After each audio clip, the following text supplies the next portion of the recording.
Here we go. All right, BS Unfiltered Playoff Edition.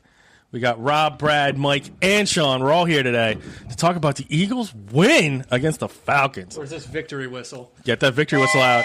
There we go. Wait, and we haven't blown this playoff victory whistle That's since right.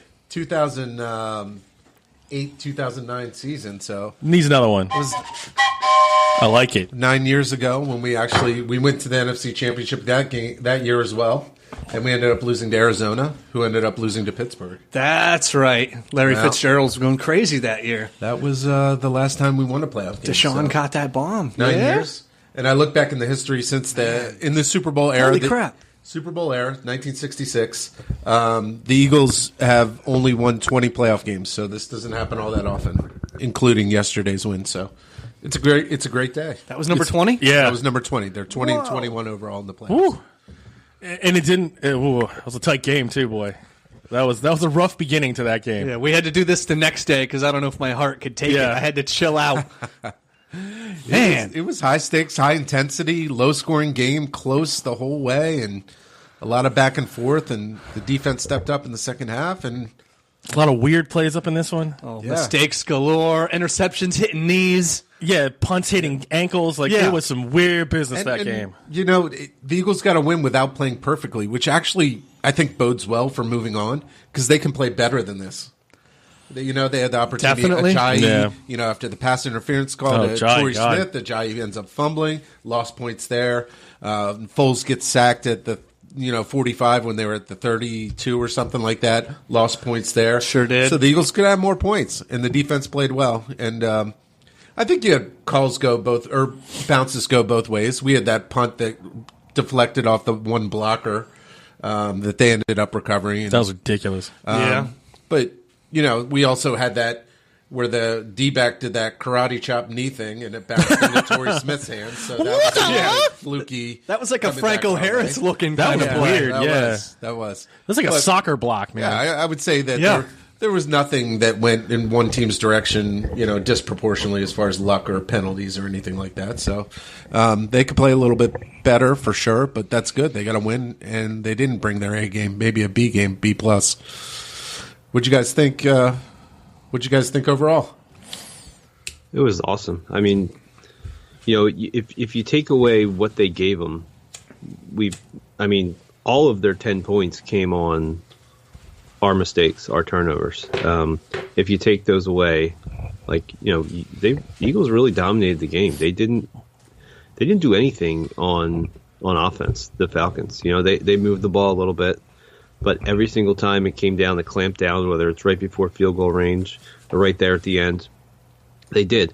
And this is something we talked about a few times this year. I think early in the year we had a lot of these close games. You have games like the Giants game and the Chargers game early on where they got a little tight at the end.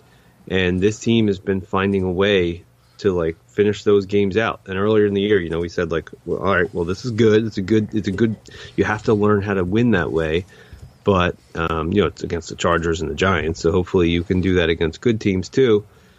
And then they went on that run in the middle of the season where they're just blowing everybody out, and you kind of thought I hope they can still do that. Right. And they did. So, it was really impressive. They really, that was a gutty, they just dug that thing out. They just kept going. It was one on the offensive defensive line. Just a classic January cold playoff win. It was awesome to watch. How about you guys? What'd you guys think? It was nuts. I mean, because it started off so bad. Because it was pretty exciting to get you're oh, right, here we go. They got that the pass interference because, as we were saying, that's what he does. That's what Torrey does. He gets you a nice pass interference. That's his main job on that team. I think you can count on one of them a game at this point. And I appreciate it. And I think with Nick's inaccuracy and smaller arm that it's probably better that he's throwing to him because Carson throws to him. Maybe he drops the ball if it's an accurate throw. Yeah, the correct. only reason he got the pass interference is because it was 15 yards underthrown. If you have to fight through the defender, Torrey had to put on the brakes, and all of a sudden the defender just ran right through him. Yeah, they had opportunities, and that's what scared me at first. I didn't know how many chances they were going to get to score, so to leave at least 6 points on the table. Well, yeah, because it was right after that awesome pass interference that they give it to Ajayi and fumble. What was literally the second play for the Eagles? His first carry of the game. Yeah, but I think it was like the second play for the Eagles, and it was a fumble. Like, and that was just disheartening. You're like, oh, come the fuck. That stadium was electric and just a great way to shut everybody up. Yeah, it was. But it ended up well. Like it did, and the D held them to 3, considering where that fumble occurred. Yeah. That was pretty much a miracle to me. They were able to deal with adversity, and they got into score. 3 field goals. The defense carried a lot of water. Yeah, they did, and they could have had more. They could have had more, and I didn't think Atlanta was going to score much more than 10. I mean, the defense shut them down. Second half. Just seemed like a lot of 3 and outs, and we were in control. It's very exciting. I mean, it's all the naysayers out there. You say you can't win with Nick Foles. Nick had a good game. I don't know about this now. We're going to say good. I don't know if we're going to say good. 23 for 30. Okay, that's over 70% completion. For 246. 77% completion for 246. 8.2 average, which is good. And didn't turn the ball over. I'd take that every time from Nick Foles. Fair enough. That's I agree. That's a good game. Just because his interception hit someone's knee, let's not. I mean, that was a pick. You could say that on the opposite side, that Matt Ryan should have had picks too that went through the Eagles defenders' hands. I mean, that's right. If he said, she said. Sure. His results: 77% completion percentage, 8.2. I still got gripes with Nick, but this isn't the. I'll lay it off for a week. The man won. Well, I think everybody has gripes with Nick. I don't think anybody thinks he's great or anything. I mean, he's not he didn't win the game for the Eagles, but he played good. They asked him to manage it. They asked him not to lose, and he did that. Like, a lot of his yards probably came on little dump offs to Corey Clement or to screens to Jay Ajayi. So yeah, and he wasn't lighting it up, but there's a few key third downs. He made plays. He did just enough to let the rest of the offense do their thing and let the defense win the game. And that's all he needed to do. It's I get what you're saying. I don't look at that performance and say, wow, he was great. It was not electrifying. But he did exactly what he was asked to do. And you can't ask more. He completed at a high percentage. That's the most important part to me. He kept drives alive by completing passes. I mean, 23 of 30, that's a good game. And they had the perfect run pass balance, 32 runs, if you include a couple Foles runs, 30 passes. Great balance, 1 time of possession. Yeah. You're going to play all good teams in the playoffs, and that was a good game plan, and they executed, and they won. They could have won by more. I'll give them props because I've always said, as soon as bad Nick Foles comes out, it's just downhill straight from there. And he started the game kind of shook and actually settled in to be decent. He did. I thought it was just going to run off the rails. When he's missing 2-yard dump-offs to Zach Ertz, over his head. Yeah, early in the game. I was very worried very early. But I think actually you said it during the game. You start seeing him step up out of the pocket, supposed to run back. Right. And that's when you had goodness. That's what shook young QBs do is they run back and the tackles no longer have the angle on their DNs and they just get sacked. And he actually started stepping up. Yeah. Stepped up by stepping up in the pocket. Yeah. Utilizing his blockers. Stepped into his throws for the mid-range passes, he which really he could did. be pretty good at. And he hit Alshon a couple times, for 10, 15-yard passes and kept drives going. And, that's the way they're going to have to grind it out. How about that little wrinkle? How about that little Aguilar run game wrinkle? What was that? That was awesome. That worked. They've ran him a few times, and it hasn't really worked out this year. But that was a off quick the guard. Quick trap to Aguilar. There was a big play. Got him down. Was that the one they scored the touchdown on? No, they got down from the 20 to the 3. Yeah, that was the drive. The touchdown drive. Yes, that was a big third down play too. That was a good call. It was a good call. Although it would have been I think we were texting later. It was a bad call later on when it didn't work. You can go to that well once and once only, apparently. Yeah, because the DN overcommitted and allowed Aguilar to get through and kind of ran to the corner and. I think it was 17-yard run, something like that. So I would assume Doug has another play built off that. So now later when they go to that formation and teams are expecting that play, I would assume he has something else they can go to off of that too. Well, they had I think they faked a pitch to Ajayi. So I think Ajayi went out to the right. I think the offensive line blocked out to the right. they fake like they look like they were going to do a nice a little pitch outside, and then they hand it off to Aguilar instead. So next time, maybe they do the pitch, or maybe it's a read. Like depending on how the defenders react. Yeah, you could even fake the Aguilar again and actually have him run like a wheel route out there, and maybe you don't have any kind of coverage on that. Or there are certainly things you can do to kind of move forward. And more props, and I know we gave him props as the season went on, but Doug has been evolving as a coach and getting better and better and better. And I'm all in on Doug now. So I had questions at the beginning of the season. There were questions about play calling and stuff like that, but he's doing a good job now. So I like the fact that we have Peterson and Wentz moving forward.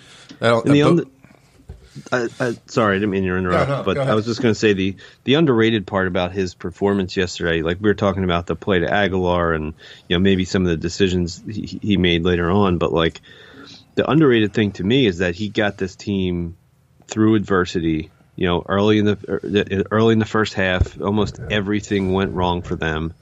For real, they had 4 fumbles, missed extra point. It was just insane the amount of things that went wrong for them, and he was able to stay calm. Maybe in that situation, Andy Reid starts to panic and starts throwing the ball. That's a solution. Doug stayed calm. He kept the troops calm and fought back. They knew they were the better team, and eventually that showed. And he's been doing that all year. He's been keeping that locker room right where they need to be for keeping them up when they need to be up, and it's been impressive. He's really done a great job. Oh, they've been even keeled all year, no matter what the deficit. You never really felt like they're out of a game. And that's kudos to coaching. Never lost the team. They bought into whatever he's selling, and they play hard for him. And they're going to have to continue to do so. Next matchup against later today, we'll find out if it's going to be the Rams or the Vikings, or not the Rams, the Saints or the Vikings. And it'd be interesting to see. I mean, there's 2 different kinds of game plans depending on who you're playing, I think. But yeah, they're on to the NFC Championship game. So what is going on with Elliott missing extra points all the time now? Can they back him up to the 50 for these things? Because that seems to be his sweet spot. Can you take the option to just move the extra point we're going to back? back him up a little bit. Is that Can we possible? do that? Yeah, because it's bizarre weird. how many he misses. Yeah, right. But the thing is, if you're accurate from 50, you would be accurate from closer. That would be the assumption, right? Right. I don't understand the dynamic of struggling with the close stuff. But that was part of his review. Like when they did the, for the rookie, Jesus God. Sturgis? When? No, the where they do the background. Oh my God, the scouting report. No, the rookies where they go and they do the combine. Combine. That's the word. Okay, Jesus, got it. That's a fun game. Got him. That's a fun game. Got him. All right, you guys won the game. So it was the combine. The review on Elliott was really good from long range. It has a really good, really accurate from distance, but had trouble with extra points and short field goals. So I don't know that I've ever run into a kicker that was bad at short stuff but really good at longer stuff, but he seems to have that issue. So that's something he could work on in the offseason, and hopefully it doesn't cost us at some point. But yeah, that was bizarre because he's money from 50. Right. Maybe he needs to be one of those guys. I mean, they don't even waver. They're straight down the middle and look like they could still go 10 more yards, and you're like, but he can't kick an extra point. Maybe he should be taking extra points from one of the hashes like some other kickers do. Maybe he'd be more comfortable with that. I don't know. Maybe we should take 4 delay of game penalties before he concedes extra point. Get him back there a little bit. Very good move. I don't know if you can decline a delay a game. Yeah. Well, we did it again. Yeah. But anyway, yeah, if that's what you're complaining about, then you probably had a pretty good game. If you're complaining about the kicker missing an extra point. Yeah, because that missed extra point could have been something a lot different. Let's go back to Foles for 1 second. Sure. I think I think we've had a little bit of recency bias with Foles just watching the last 2 games. It's hard not to watch those last 2 games and just think oh God, we're totally screwed because they were terrible. But we've also seen, and we know 27-2 is obviously not who he is either, but we've seen him perform adequately many times.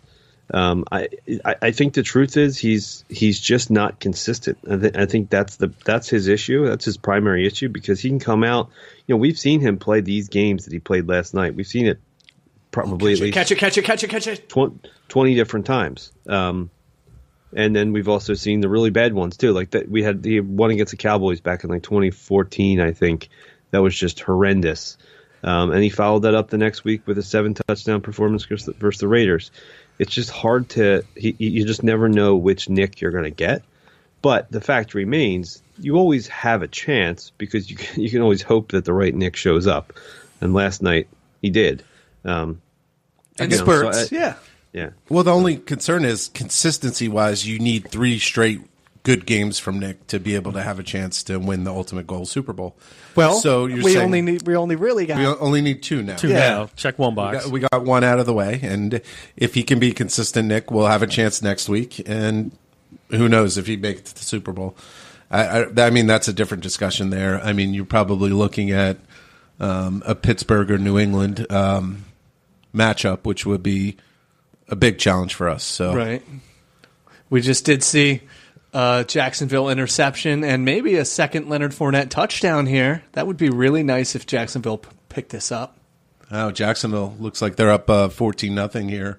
Is it the first quarter still? Maybe not the Steelers. Ooh, way to go, Leonard. Yeah, that's good. Maybe not the Steelers. I would like to see Jacksonville's defense against Tom Brady's aging arm. I would like to see Jacksonville versus Philadelphia in the Super Bowl. Me too. Absolutely. I'd like to see the drama that Ben Roethlisberger creates if he loses this game. I'm sure he's going to have about 15 different injuries, talk about retirement. And retirement will go on until at least June. Yeah. And then blame somebody else for the game.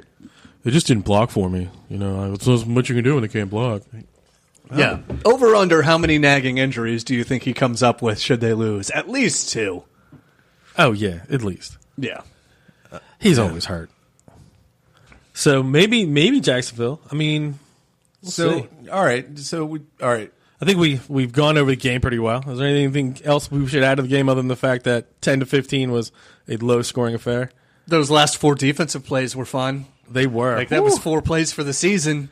Well, I did. And they really took it to the wire, didn't they? I did have a question on the catch prior to the Julio Jones throw in the end zone, the catch that took him from the 9 to the 2. And I thought, like, the way they were calling receptions. Where the ball moved? Yeah, the ball moved. I was like, you're talking about the continuation of the play and having control through the continuation. It appeared to hit the ground. So I was really frustrated there because I thought that might cost them. It didn't end up costing them. But did you guys think that was a catch? I just thought that was not a catch. I thought it was at first, but then when they did the replay, when they showed the slow-mo replay, I'm like, oh, that ball's moving. Because they've called that bullshit for less. You know what I mean? They've called other completions off for a lot less movement than that. The Falcons had an earlier catch that the ball was moving that they kind of called the catch that they reversed. They did overturn one. Yeah, Sanu had that one. I thought, for consistency's sake, that you also had to call that as not a catch either. And I was frustrated to see it was a catch. Did you think that was a catch, Sean? I think it probably wasn't, but I think the way it was called is too hard to overturn. There wasn't enough evidence as there was in the first one, I thought. So I wasn't totally surprised that they didn't overturn it, although I didn't really, according to the rules, I guess it probably wasn't a catch. It's like sometimes you have to overturn those, you have to make assumptions. Like you see something, like you see that the ball is moving based on how his arm is moving, but you can't actually see the ball moving because you're looking at his arm. So like, yeah, we know it moved, but like according to the video evidence, technically you didn't see it, right? So it's one of those fluky letter of the law type of things. But yeah, that was, I honestly, I didn't think too much about it because the play you run on 4th and 9 versus 4th and 3 is completely different. And sometimes, honestly, the play from 4th and 9 might be better. You have a little more space to work with. Yeah, when you get down the goal line, you got to run certain concepts that you're not going to run from 4th and 9, which, and you put Julio Jones in space, and you never know what the hell's going to happen there. So, yeah, I didn't care as much because I thought that it ultimately changed the play. And just listening to the interviews from the players, they did a good job with the game plan this week, they knew, Malcolm Jenkins said when they came out in that formation, they motioned the tight end. They knew it was one of two plays based on the Falcons' tendencies. And as soon as Matt Ryan started rolling out, they knew what it was. And McLeod called for Bradham to go up and run up and get in his face, which he did. Yeah, he laid out that tight end going into the flat. Yep. Yeah, and he comes out, and I think Bradham ultimately got blocked, but he was the reason that Ryan ended up going back a little bit before and kind of threw off the timing of the play. So, it was ended up working out. Because once you get down there, there's only so many things you can run. So it almost helps the defense because they kind of have an idea of what the options are. But yeah, that was a good stand. That was a good defensive stand. Great stand. It was Mills on him that had the pretty good coverage. He was right in front of the ball, and it would have taken a perfect throw. And not only if he would have caught it, which it looked like he had a chance to catch it, but it looked like when he came down, his 1 foot came down out of bounds. So I think even if he had grabbed the ball, I don't think it would have been a touchdown anyway. So great positioning by the Eagles. Great job by Braden. Good job by Jalen Mills being in the right spot. And, I don't know how that would have been a catch. Like I said, it was 1 foot came down out of bounds. So, yeah. So, one more thing. When it was 10-12 and Doug came out and was thinking about going for that fourth down before he took the timeout and then kicked a field goal, I think Ertz said they had called a running play on fourth down. Like, I love that Doug's so aggressive, but I was screaming to kick the field goal at that point. What did you guys think there? I was caught 50-50 because a 19-10 lead at that point in the game probably ends the game. Yeah. So you're one of two things. So you say, all right, if they end up getting this for a stop, the Falcons get the ball at the 1 yard line. So there were advantages to going for it. Like I said, 2-score lead, or the Falcons get the ball at the 1 yard line. Defense have been playing really well. All in all, it ended up being the right call because the Falcons, had you not made that and the Falcons were able to drive all the way down, they just needed a field goal. They needed that field goal, and they may have been. They were certainly in range. That was my thing. Right. I mean, it would have been a different drive. I mean, they're not starting from their 25 or 30. They're starting for their 1. Sure. So who knows the dynamics of what they would have been able to do with that. But if they could have moved down to that point. But I did think there were reasons why you could have went for it, and that would have been a good call as well. But, yeah, I mean, you can't argue with the result. So no, Doug did great. Yeah. How about the blocking too? What was it? Who sent that one in the text board? Wisniewski got the Wisniewski just mugging dudes. That was fantastic. 2 for 1, dude. Took care of one player and just freight trained him. Back then. Was that for Aguilar's run? Is that what that was? I think for? it was a Jai screen. That was the big screen that Jai took for like 30 yards. Oh right, okay, yeah. Well, that's right. That accounted for most of Foles' yards pre-half. I just wanted to step back for a second, Sean. You didn't really get to comment on the call. Were there any thoughts in your mind to going for it, or were you more on the? No, I mean, I'm usually like when you get down on the goal line, I'm usually always go for it because I like it. The Moneyball gambles. The worst part is the worst scenario is you don't get it, right? And then they have to go from their 1 yard line or whatever. Yeah. I'll take that any day of the week, except for this game. I just felt like the way this game's going, you never know with Julio Jones and Matt Ryan. Just take the points, make them score a touchdown if they're going to beat you. And just that whole game was just nerve-wracking to me, obviously for obvious reasons. But like the second half, like the Eagles were clearly controlling it, but you still knew there were just one like great Julio Jones catch away, or like one double move or one whatever away from just winning the game. And that was like I think making them go for a field goal making them go for a touchdown on the last drive at least prevents you from.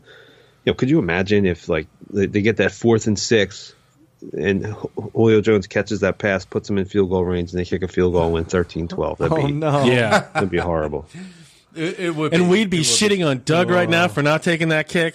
Yeah, we would be. Oh my God! Could you imagine the backlash? Oh yeah, it would have been. You can't stay up too. But however, had they scored a touchdown in that previous drive, they would have reverse shit on them for not going for it and going up 19-10 because a touchdown on that last drive would have won 17-15. So I think it's one of those catch-22 where the negative people would have come out regardless. Yeah. If you would have lost, they would have been like, oh, you should have went for it, go up 19-10. Yeah, I mean they're the armchair quarterbacks that are revisionists that can go back and say you should have done this afterwards and criticize things. So it worked out for us, but I do think that they would have come out in troves if the Falcons would have scored on that last drive. And you know what? I just can't get over how impressed I am with Doug in that game from pretty much everything. I mean, he obviously he came out with a great game plan. They ran the ball. They ran the ball well for the most part. He did just enough to get Foles comfortable. Like, he didn't come out asking him to throw 15 yards downfield. He gave him the little screens and the little outs just to get him going, get some rhythm, get some confidence going. And then you had those 3rd and 9s or 3rd and 10s later on, like in the third quarter, that were just crucial. And Foles hit a few of them to go on that drive to kind of give us the 15 to both field goals we got in the second half, actually. That give us the 12-10 lead and then 15-10. He's just so impressed. And then the one thing that I've heard all season about Peterson is, he's doing great. The players love him. He's had a good game plan for almost every game. But I'm just nervous that when it gets to a close game, he's going to make some dumb game management type decision, and he's going to make a bad challenge. There's been so much criticism about his challenges. Well, he made it actually ended up not mattering, but on 3rd and 6, he challenged that catch that turned out not to be a catch. And that was like a big moment. Like, that was a huge play. Absolutely. Huge leverage play. 3rd and 6, you give them 4th and 6, like to win the game. They ultimately converted, but like, still, man, I was just so impressed with everything he did. He was flawless in every aspect of his game yesterday. And you know what another part of that is that we haven't talked about that was a concern for me earlier on was time management and the use of timeouts. Dude, they've been good about it, man. They've really been the second half of the season. They've really, the majority of the time at the end of the game, they've had most of their timeouts ready to roll. And, he's less and less like Andy Reid as time goes on, and more like his own coach. And I agree. I think it's for the better. Yeah, absolutely. I always thought that was a myth, though, about him. Like, maybe I'm wrong, but I don't remember any clock management issues with Doug. There were misuse of the timeouts. I think in the Giants game early on, there were a couple games where timeouts were being used in I would just say, irregular fashion. And the Dallas game last year. It seemed, the Dallas game. It seemed to me to kind of mimic the way Andy managed timeouts, but I don't know. He's been good this year. Yeah, I mean, as the season's gone on, I think he got better and better. I always thought Doug was probably his time as a head coach has probably been more unfair than a lot of head coaches, because he was like almost immediately upon hiring, like the entire city of Philadelphia said, "Oh God, Andy Reid all over again." It's almost like we all have jobs. Like, imagine you like take over your boss's job. Like, are you your boss? You know what I mean? Like, my boss is he's really good at this, but he's really bad at this. Therefore, Sean is going to be the exact same way. It never made sense to me. But it's also what the system you're brought up in. Yeah. It's how it works. Yeah, like but when you work it's on not somebody, it's not like Andy Reid saying, "Listen, Doug, you want to call all your timeouts in the like." It's not a school of thought. No, but when you learn under somebody and you train under somebody, you learn tendencies. And I'm sure that Andy doesn't say, use them like, you're tossing out candy or something like that. But often coaches that learn under a certain coach in a similar manner. And Andy Reid's emphasis on keeping timeouts was never of importance, and perhaps you think that Doug picks up on that because he was groomed under him. He grew up in that coaching tree and spent many years under Andy. So I think that's where the assumption comes from. Fair or not fair, I agree with you. I mean, it doesn't logically make sense to utilize timeouts the way Andy does, but that's just a fear. When you're groomed by somebody, you think that you're going to initially start out coaching like them until you get your druthers about you and kind of figure things out. I think my worry with Doug was that I knew that, coming into when he was hired, I wasn't excited by the hire at all, but I didn't really mind it as much because like everyone talks about scheme and stuff. Scheme is so much less important in the NFL than we really think it is, because everybody runs the same stuff. Like there's a West Coast offense, there's an Air Coryell, there's like all these different styles. But this was 2018. Like all of those styles are incorporated into everybody's playbook now. Maybe you have maybe they're called something slightly different, but they're all the same. Like everybody runs the same stuff. Versus cover 3 and cover 2. Right, you got your man beaters, you have little wrinkles. It's all the same stuff. So scheme was never important. The difference was I thought Doug would be good in the locker room. He'd get to play, like he's a good guy. The players will play for him. My fear with him was that, and partly because he was just new. And when you're new, like being a head coach on an NFL sideline is a high pressure situation. I think it takes some experience getting used to know to when to call the timeouts and when to throw the challenge flag. And so my fear with him was always those little game management type decisions. Like when you get in a close game, is he going to make the right call? Is he going to call the timeout at the right time? Is he going to, make the right, is he going to throw the flag when he needs to? All that type stuff. And he's just, he's continually this season in close games, he's continually, shut that worry up. I think last year he was a little different. Maybe in his first year, it takes a little bit getting used to. But I'm just beyond impressed by what he's done and how he's grown as a coach in the last 2 seasons. Yeah, I mean, I think if you think of it as a team-wide perspective, we're liking what the GM's doing, we're liking what the coach is doing, and we have our franchise quarterback. That means you're in pretty good shape moving forward for the next decade. Sure does. I can't help but be excited. Not only about this year, I'm not even giving up on this year. We're still in it. But the next 10 years should be really great. Probably one of the most prosperous eras, maybe similar to the late 90s decade into 2007, 2008 for the Eagles. Maybe it should be a similar run, which would be great. Nice. Yeah. Well, hopefully with the ability to execute and win one more game. That's right. You mean like a Super Bowl? Yeah, that'd be helpful. It's possible. I don't think Carson's going to throw up on the field, so I think we got that going for us. I don't even think Nick Foles is going to do that. As all these old quarterbacks like Brady and Roethlisberger and Breeze kind of phase out, that he's the next guy. I mean, there aren't that many quarterbacks that are going to be as good as ours. Nope, and I love it. Might have the best. So I'm glancing at BGN right now, Bleeding Green Nation. They ran a poll who their readers think the Eagles should, or who you want the Eagles to play next week, Saints or Vikings. Do you want me to just give you the results? Yeah, I was going to say. Let me see if I can predict them. Go for it.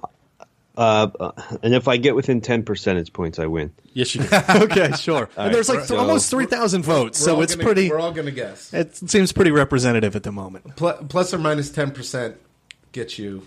Okay. All right, you go first. I'm going to say they want the Vikings, and I'm going to say it's 70% Vikings. I'm going to say 80% Vikings. I think it's 75% Vikings. And Sean, what was yours again? 70. Okay. All off. It's Saints 55, Vikings 45. Wow. Yeah. About that. Who do you want the Eagles to face in the NFC Championship game? It's more Saints, which I'm surprised at. I thought for sure, just like you guys. Yeah, because I would rather play the Vikings than the Saints myself. Because I guess I'm just those running backs and Drew Brees and that sort of reborn defense make me nervous. Maybe everyone wants another shot at the Saints from what they did. Yeah, I mean, Minnesota's got a filthy D, and that does make me nervous. But for some reason, I'm just not scared of Case Keenum. I just feel like they get at him. But on the other hand, they've been winning, so maybe I'm just projecting that Case Keenum, he sucks. That's just my overall thinking. Yeah, I mean, we had discussed this a little bit before the podcast, and differing ideas and who we wanted to play and why. And I'm on a similar boat as Rob. I think that we're better suited in a low-scoring affair. I think we have a better chance of keeping Minnesota's offense, limiting the number of points they score. And I think in a slugfest that we have a better chance against the Vikings in a low-scoring game, kind of like this game right here. But I know I didn't really find out what you wanted, but I know Sean. Which way are you leaning, Mike? I'm leaning towards the Vikings as well. All right. Well, then we'll let you give your synopsis, and then we'll let Sean give the flip side. Then I mean, you pretty much said it in that I don't know if the Birds can score more than 20 or so. Right. And the Vikes will be a slugfest. I'm not super concerned with their offense like I am the Saints offense.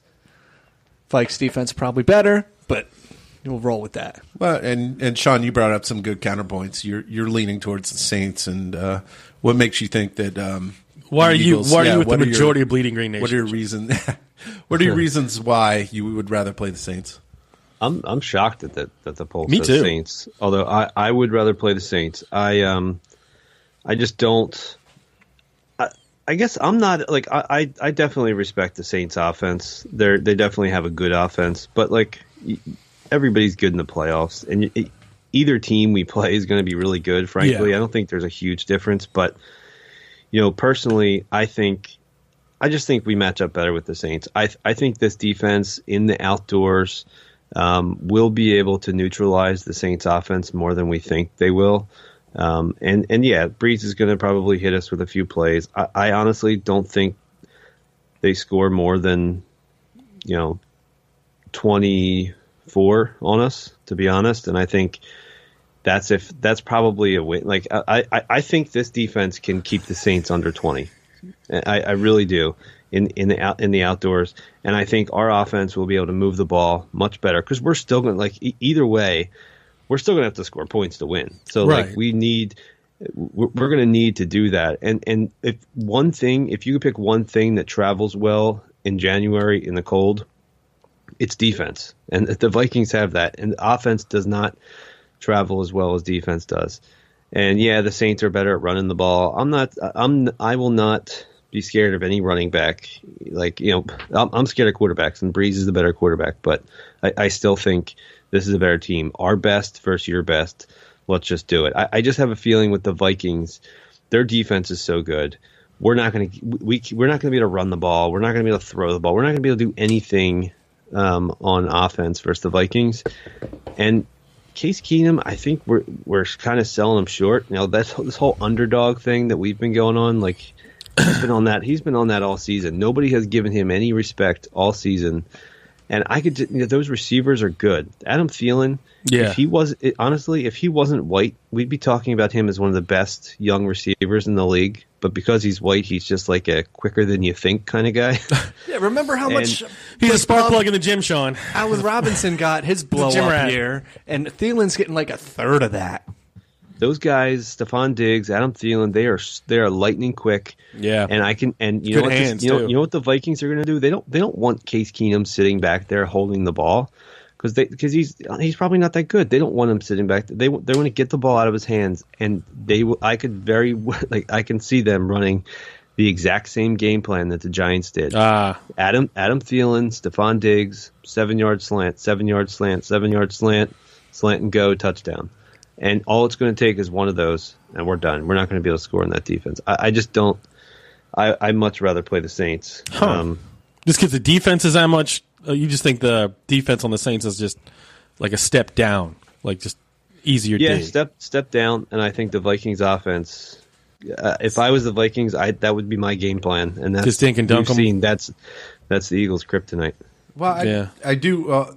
Right now, projection weather-wise for next Sunday is a high of 54 degrees, 8-mile-per-hour winds, mostly sunny. Oh, that's So I think the whole that outdoors weather thing wouldn't is be kind great. of Yeah. out the window, perhaps. Yeah. A lot can change in a week. 50 degrees, Weather yeah. fluctuates, and Drew Brees, even when it's not cold, Drew Brees has always struggled outside.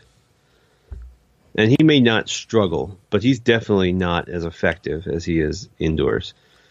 no. So, if it's you never know. It's windy. Like I'll still take the Saints. I think this defense. I think our defense is a lot better and matches up a lot better than most people think they do versus the Saints. But I also think that the Saints defense, you're kind of maybe, I don't know if you're underrating them, but I think they're underrated. I think they played really well. Yeah, I think they've had Adam a Moore good has been a season. great addition to that defense, and they play the run fairly well too. So, I don't know.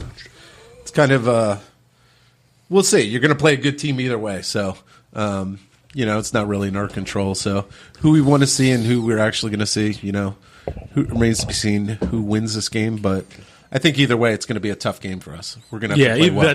We're going to play either way. real well. Jai cannot be making those fumbles early like that. I think we got away with some stuff on that one. Yeah. Oh, yeah. Yeah. They better protect the ball. The A lot better. The Falcons are not as good as Minnesota or New Orleans. So. No, Very true. they're not. They're not a bad team, but they're not as good as those two for sure. All right. So we're kind of split on that. We'll find out later today who's going to be our adversary in this next game. So got pluses and minuses of both. And you do have to give both those teams credit. They're going to be a challenge for us. Absolutely. And, I give Case tuned, Keenum a folks. lot of credit. He's their third string quarterback, man. but they have three quarterbacks that are like the same. They have three interchangeable, like mid-range kind of quarterbacks. Yeah. Actually, didn't Sam Bradford? I saw last night. I thought Sam Bradford was cleared to return. Yeah, he's going to be their number 2 today. Really? That's true. Aha. Yeah, Keenum's played well. That'd be though. great Oh, if Keenum got hurt somehow and ended up being Foles versus Bradford in the Chip Kelly Bowl. So it's guaranteed that one of them go to the Super Bowl, That'd be Foles or hilarious. Bradford. Oh God. Wow. Yeah, that's the only team. When you're thinking about playoff teams and you think about this scenario because it happened to us, if any team were to lose their first string quarterback, who would be least impacted? And I would think it would have to be Minnesota because they have the Bridgewater, Bradford, Keenum kind of thing where I think they would all give similar kind of production where they wouldn't lose much at all. Obviously teams like New Orleans, you're going to their backup. Who is their backup? I don't even know Chase who Daniel. I was just going to guess. Look at that. I Yeah. mean, how would that change the game if I think a lot. Case Keenum, would have to come into the game, or for Pittsburgh, Landry Jones, or New England, Hoyer. I'd love to see Hoyer up in there. Yeah, so Well, you could argue Eagles from Foles to Sudfeld. Yeah. yeah, you never. Well, yeah, I don't know. He just hasn't done Yeah, enough for me I to think guess either way. I don't No know. one knows how good Sudfeld can be. That's all I'm saying. Just give him a chance, or right, how Mike? bad he can be. Exactly. That's also fair. My 6-year-old son calls him Suckfeld. Suckfeld. He might not be wrong. He's either Studfeld or Suckfeld. We don't know which one. Hopefully we don't have to find out. Yeah. Hopefully, Slick Nick will just keep steady the ship there as he is, and we'll be all right. Have no errors. He'll be okay. Yeah, absolutely. Have a Friendly update, gents. It's 21-0 Jacksonville. Yeah, we might. So that Subway series might not be happening, Pittsburgh fans. Wah, wah, wah. Don't start doing that yet. That's true. It's They're still still set half up yet. for a Big Ben immaculate comeback. That's absolutely true, and you can't really count them out when they have Antonio Brown and just, here's an 80-yard touchdown to Antonio Le'Veon Brown. Bell, they have so many weapons. Juju Schuster's having the season of his life, and Yeah. they still have the talent to score a lot of points. So, So we're gonna pause on the Second sad half will be trombone for interesting. now. yeah, but in the long run, if we're able to win one more, I'd like to see Jacksonville on the other side Yeah, me too. I really don't want to be seeing Brady. because that would be an ultimate shootout. A 9-6 Super Bowl? Yeah. Our defense. I love. However we get it. our defense against Bortles. I love. Yeah, I'm not trying to see Tom ability Brady. to stop the run. So take out their major weapon in Fournette and have Blake Bortles beat you. Man. That might I- legit end in a 3-3 tie and have to go to overtime. Well, you know who can kick it 50 yards? Yeah, or more. that's right. Yeah, see, we got Elliott. Just don't give him up that extra point. He'll be fine. That'd be awesome. Cool. All right. I guess that'll do it for us. We'll see you next week. Are we doing on Wednesday? We should do a preview once Okay, we know well, who we're all right. going up against. So we'll be doing a preview Wednesday. Till Sean, you got anything to add? No, go Birds. Go Birds. That's it for us this week. Take care. Good night. We love you.